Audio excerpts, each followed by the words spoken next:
여러분, 말씀이 임하면 하나님이 일하십니다. 말씀은 반드시 성취되거든요. 여러분, 우리가 성경을 보면요, 성경은 하나님의 의도가 기록된 겁니다. 그래서 성경을 볼 때마다, 들을 때마다 하나님의 의도가 뭐냐? 그 하나님의 의도는 따라합시다. 목적, 계획, 뜻. 그 하나님의 그 의도라고 하는 것은 하나님의 목적이 뭔지, 계획이 뭔지, 하나님의 뜻이 뭔지, 이 세 가지가 굉장히 중요한데요. 우리가 이 창세기의 키워드와 성경의 모든 것의 가장 중심 키워드는 하나님이고 사람입니다. 특별히 창세기는 하나님이 키워드고 사람이 키워드입니다. 그래서 하나님께서 이제 사람을 위해서 6일 동안 우주 만물을 다 창조하셔서 사람을 위해서 선물로 주셨잖아요. 그죠? 여러분, 저와 여러분은 선물을 다 받으신 분들이에요. 불신자들도요, 어마어마한 선물을 받았어요. 그런데 불신자들은 그걸 몰라요. 그래서 불신자들은 은혜를 모르는 사람들이고, 우리는 은혜를 아는 분들이고, 은혜를 경험한 분들이에요. 근데 불신자들이요, 하나님의 은혜를 몰라요. 중환자실에 가서 산소호흡기 끼면 하루에요 60만 원 이상 돈 내야 된대요. 여러분 절대 산소호흡기 끼지 마세요. 그 아까운 돈을 왜 갖다 병원에 갖다 내버려? 근데 우리는 그 공기를 그냥 마셔요. 그 하루에 그냥 60만 원 가만히 있어도 버시는 거예요. 아니, 우리 생각을 해보십시다. 우리가 햇빛을 그냥 쬐거든요. 그것도요, 돈으로 환산하면 이루 말할 수 없는 겁니다. 우리가 다 은혜로 사는 거예요. 근데 불신자들은요, 은혜를 몰라요. 근데 저와 여러분은 하나님의 은혜를 아시는 분들입니다. 아실 뿐만 아니라 은혜에 대한 감사를 고백하고, 오늘 이 밤 저녁도 발걸음 옮긴 것은 그 은혜가 감사해서, 안 그랬으면 그 은혜가 감사해요. 예? 그래서 저는요, 이번 주간에 처음에 하나님께서 은혜에 대한 말씀을 굉장히 주시더라고요. 더 큰 은혜를 사모해라. 때를 따라 돕는 은혜의 보좌 앞으로 담대히 나가라. 이번 첫 주에 이런 그런 은혜에 대한 말씀을 제 자신이 묵상하게 하고, 그래서 2023년도 안에도 우리가 오직 은혜 속에 파묻혀야 된다. 근데 하나님께서요, 창조 사건을 통해서 이미 어마어마한 은혜를 우리에게 주셨다는 게 창세기 1장이라는 거죠. 그래서 창세기를 열자마자 은혜의 하나님, 여러분과 저를 위해서 이 엄청난 아름다운 꽃, 대자연, 해와 달과 별, 공기, 모든 동식물, 여러분과 저를 위해서 하나님이 다 세팅해 놓으셨어요. 다 만들어 놓으셨어요. 전 저 뒤에 저게 뭐래요? 사파이어예요? 뭐예요? 그렇지. 어떻게 이름을 아시네. 요거 저 뒤에 있는 게 스노우 샤파이어래요. 샤파이어. 이것도 아마 똑같은 건데, 요거는 좀 커가지고 저거보다 원색적이질 않는데, 스노우 샤파이어. 저거 이파리를 하나하나 보세요, 여러분. 뜯어보세요. 신기해요, 그죠? 신기해요. 너무 신기해요. 그래서 들어오면서요, 솔직히 저런 걸 하나를 보더라도, 야, 하나님이 이렇게 이런 걸 만드셨구나. 여러분, 우리는 뭐를 통해서도 하나님을 만나십시오. 그게 자연은총입니다. 자연은총이에요. 우리는 자연은총에 충만한 은혜가 있어야 돼요. 그래서 무엇을 보든지 은혜로다, 은혜로다, 하나님의 은혜로다. 그러면 우리 이제 보는 눈이 열린 거거든요. 그게 사실 그게 영안이 열렸다는 얘기는 말씀으로 문제도 보고 말씀으로 세상도 보고 말씀으로 모든 걸 보는 것이 이 영안이 열린 겁니다. 뭐 영안이 열렸다 그러니까 뭐 안 보던 걸 보는 게 아닙니다. 그거는 그 잘못된 불건전한 신비주의에 빠질 가능성이 있습니다. 네? 우리는요 말씀으로 돌아가야 돼요. 여러분, 말씀이 하나님이에요. 그래서 말씀이어야 돼요. 우리 신앙이요 말씀 속으로 들어가는 게 이게 정상적이고 가장 축복된 거예요. 여러분, 그래서 금년도에 하나님 말씀으로 모든 걸 볼 수 있는 눈도 열려지게 하옵소서. 아니, 이런 걸 보면 이게 하나님이 만든 거 아닙니까? 그리고 하나님이 이거를 생명을 연장시키는 거 아닙니까? 이거를 살리는 분은 하나님이라는 거죠. 그래서 이 생명 하나가 살아있는 것 자체를 보더라도 창세기 1장을 생각하면서 하나님이 생명의 근원이시지. 그러면 우리 자신이 살아있다고 하는 게 그게 은혜라는 거죠. 그게 은혜요. 여러분, 한 번뿐인 우리의 인생, 여러분 하나님 안에서의 정체성이 회복되어지기를 바랍니다. 그래서 창세기 1장 1절로 11절을 가르쳐서 11장까지를 가르쳐서 따라합시다. 원역사, 태고의 역사라고 그래요. 이게 창세기 1장으로부터 11장까지예요. 거기엔 뭐가 나오냐면 네 사건이 나와요. 그래서 네 사건을 통해서 하나님이 누구이신가, 네 사건을 가지고 하나님이 이런 분이시다. 여러분, 창세기 1장으로부터 11장까지는 첫째, 창조 사건을 통해서 하나님이 창조의 하나님이시다. 그리고 타락 사건을 통해서 타락에 대한 심판을 하시는 하나님이시다. 창조, 타락, 노아의 홍수 심판과 바벨탑 사건. 바벨탑 사건은 하나님을 대적하는 자에게는 하나님께서 그것을 흩어버리시는 하나님. 여러분, 하나님을 대적할 어떤 조직과 세력과 사람은 하나도 없습니다. 성경은 말합니다. 하나님을 대적하면 산산조각으로 깨져버린다. 산산조각으로 무너진다. 그렇게. 그래서 그러면서 12장으로부터 50장까지는 하나님의 의도를 깨달아가는 네 족장 이야기가 나오는 거예요. 하나님의 의도를 깨달아가는 네 족장입니다. 그게 바로 아브라함과 그의 아들 이삭과 그의 아들 야곱. 근데 야곱은요, 에서와 야곱이 나오고요, 이스마엘과 이삭이 나와요. 여러분, 여기서 굉장히 중요한 게요, 육신의 계보가 있고 영적인 계보가 있어요.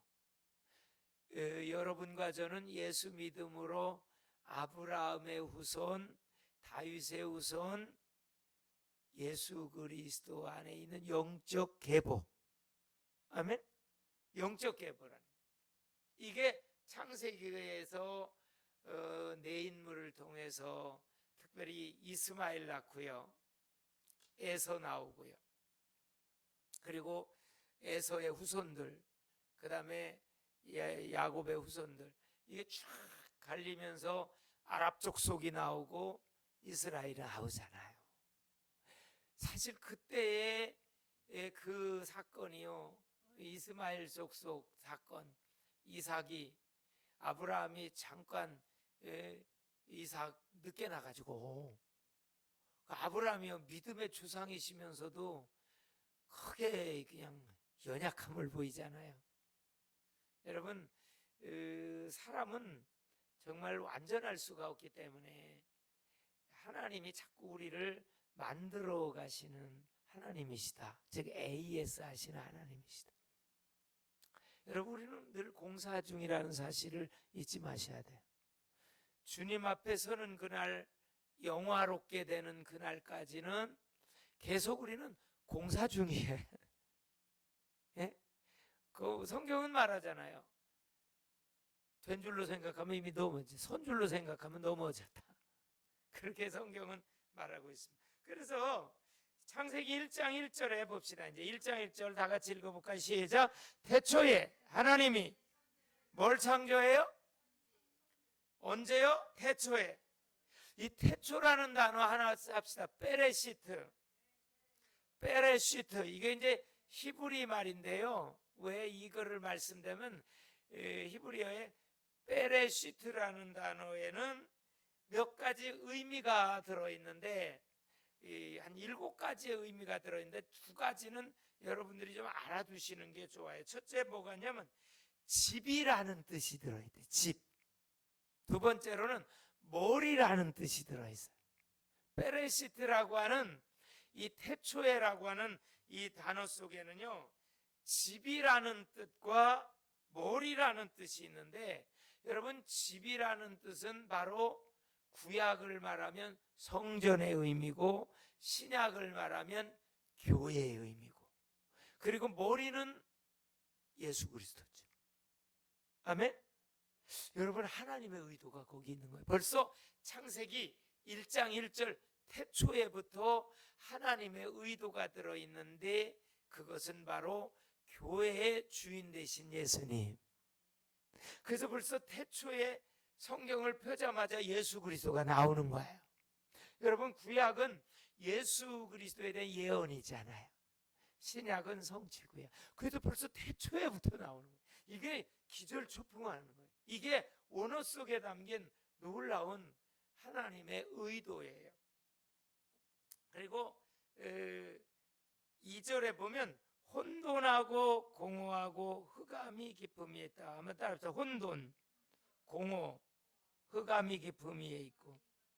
여러분, 이게 말씀이 임하니까 이게 다 회복돼요. 결론 맺을게요, 제가. 여러분, 중요한 거는요, 하나님이 말씀으로 우주 만물을 창조하셨어요. 지금도 말씀으로 다 회복해요. 말씀으로 치유해요. 여러분, 어떤 문제 있지요? 말씀을 가지고 선포하세요. 제가 요즘에 그런 기도가 많이 돼요. 말씀을 가지고 선포해요. 그래서 새해 되면요, 우리 좀 153 태필린도 많이 읽어보고 읽는 것을 해야 되겠다. 제가 나중에 여러분들에게 복사해서 나눠드릴 텐데, 이게 153 태필이네요. 이게 굉장히 153 구절이에요. 앞뒤로 이 정도 돼요. 그래서 이거를 많이 좀 내 앞에 놓고 읽는데, 이게 이제 주제별로 나온 거거든요. 태필인이라고. 이게 참 굉장히 중요한데, 어쨌든 우리가 말씀으로 돌아가야 돼요. 그게 지식적인 말씀이 아니라 성령의 역사로 말씀이 깨달아지고, 그리고 이제 말씀으로 자꾸 선포합시다. 그래서 우리가 입으로 말씀하는 것이 곧 기도다. 잊지 마셔야 돼요. 왜냐하면 요한복음 15장 7절에 너희가 내 안에 거하고 내 말이 너희 안에 거하면 무엇이든지 원하는 대로 구하라. 그리하면 이루리라. 여러분, 진짜 이제 하여간 새해가 되면서요, 말씀이 우리를 회복시킵니다. 말씀이 우리를 치유합니다. 말씀이 우리에게 힘을 주십니다. 그러니까 말씀이 임하니까 빛이 있으라. 3절에 그러니까 혼돈했던 것이 질서정연하게 됐고, 공허했던 것이 다 채워졌고, 흑암이 깊음이, 이 흑암이 깊다라는 이 깊음은 심연의 상태를 말하는 거예요. 끝이 없는 깊은 상태를 말하는 거예요. 흑암이 깊음 위에 있다. 이 깊음 위여 빛이 임하니까 흑암이 싹 사라져요. 여러분, 말씀은 빛이기 때문에, 말씀은 하나님이기 때문에 말씀이 임하면 회복의 역사가 일어나요. 다 치유의 역사가 거기서. 그래서 오늘 이 2절을 보면요, 하나님의 영은 수면 위에 운행하시니라. 아멘. 그래서 요한복음 1장을 한번 넘어가 보세요. 그거 찾고 우리 결론을 맺도록 합시다. 요한복음 1장을 한번 찾아보세요. 1장 1절로 3절을 한번 찾아보세요. 요한복음 1장 1절로 3절 보세요. 자, 신약성경 142페이지 보세요. 자, 봅시다. 태초에 말씀이 계시니라. 여기 이 태초는 시간적 태초예요. 시간적 태초. 그리고 창세기 1장에 나오는 것은 공간적 개념의 태초예요. 그런데 요한복음 1장 1절에는 시간적 개념의 태초예요.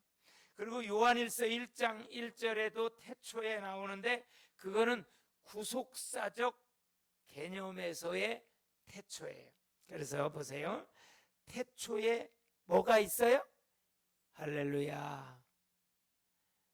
말씀이 없으면 아무것도 없는 거예요. 그 다음에 이 말씀이 누구와 함께 계셔요? 그러니까 이 말씀은 곧 누구예요? 놀라운, 이 말씀이 하나님이라. 여러분, 우리 이제 신앙이 바로 되기 위해서는 하나님을 깊이 만나야 되거든요. 하나님과 동행해야 되거든요. 그러면 하나님과 동행하고 하나님의 통치를 받고 하나님과 함께 행복해지고 그러려면 결국 하나님이 말씀이에요. 그래서 여기 그가가 뭐예요? 말씀이 태초에 하나님과 함께 계셨고, 여기 그가가 말씀이에요. 말씀이 태초에 하나님과 함께 계셨고 만물이 말씀으로 말미암아 지은 바 되었죠. 맞죠? 빛이 있으라 말씀이 선포되니까 빛이 창조되었어요. 만물이 그로 말미암아, 말씀으로 말미암아, 이 말씀은 곧 하나님이니까 하나님으로 말미암아, 하나님이 말씀으로 말미암아 지은 바 되었으니 지은 것이 하나도 그가 없이는 된 것이 없는데. 4절을 너무 중요해. 읽어보세요. 시작. 여기 그 안에 그가 뭐예요? 말씀. 여러분, 말씀 안에 생명이 있어요. 할렐루야. 네, 말씀 안에 생명이 있어서. 그래서 요한복음 5장 24절에 너희가 내 말을 듣고 나 보내신 이를 믿는 자는 영생을 얻었고, 믿음은 들음에서 나고 들음은 그리스도의 말씀이다. 여러분, 그 안에 생명이 있었어요. 어디 안에? 말씀 안에. 말씀 안에. 여러분, 우리가 사는 길은 말씀 안에, 그 안에 말씀 안에 생명이 있었으니 이 생명은 사람들의 뭐다? 사람들의 뭐예요? 여러분, 우리가 빛 가운데 어둠이 사라집니다. 마음에 막 근심 걱정 사라지고요, 염려 걱정 사라지고요. 그거 다 어둠을 통해서 오는 거거든요. 그러면서 마음의 기쁨과 평안과 감사와 행복과 이런 것들이 막 넘쳐나요. 그러니까 천국이 실감되는 거죠. 무엇 때문에? 이 생명은 사람들의 빛이라. 그래서 하나님께서 첫째 날 빛이 있으라. 그래서 빛을 창조하신 것입니다. 그 안에 생명이 있었으니, 여러분, 말씀 안에 생명이 있습니다. 그래서 우리가 살아있는 믿음, 막 성장하는 믿음, 생명 있는 믿음, 그것은 바로 말씀 안에 있다. 우리가 세대면서 더욱더 말씀을 듣기를 좋아하시고 읽기를 좋아하시고 말씀을 또 전할 때 더 확신이 생겨요. 뭐 꼭 막 전도를 해야 된다 강조하는 게 아니라 자기가 말씀을 전할 때에 확신이 와요. 믿음이 생겨요. 저도요, 솔직히 말씀을 전할 때 저기 되지, 오늘같이 막 그냥 운영에 대한 교육을 하면 나도 피곤하더라고. 운영에 대한 교육을 시켜야 되니까. 이제 지부장 총무님들이 전국적이니까 하나는 교육을 시켜야 되거든요. 사관학교는 어떻게 운영을 해야 되고, 그 교육을 제가 한 2시간 시키다 보니까 좀 교육은 좀 딱딱하긴 해요. 근데 우리가 메시지, 하나님의 말씀을 전하면 힘이 나요. 우리는 말씀 전하면 힘나요. 그래서 여러분, 말씀을 전하는 것은 내가 사는 길이다.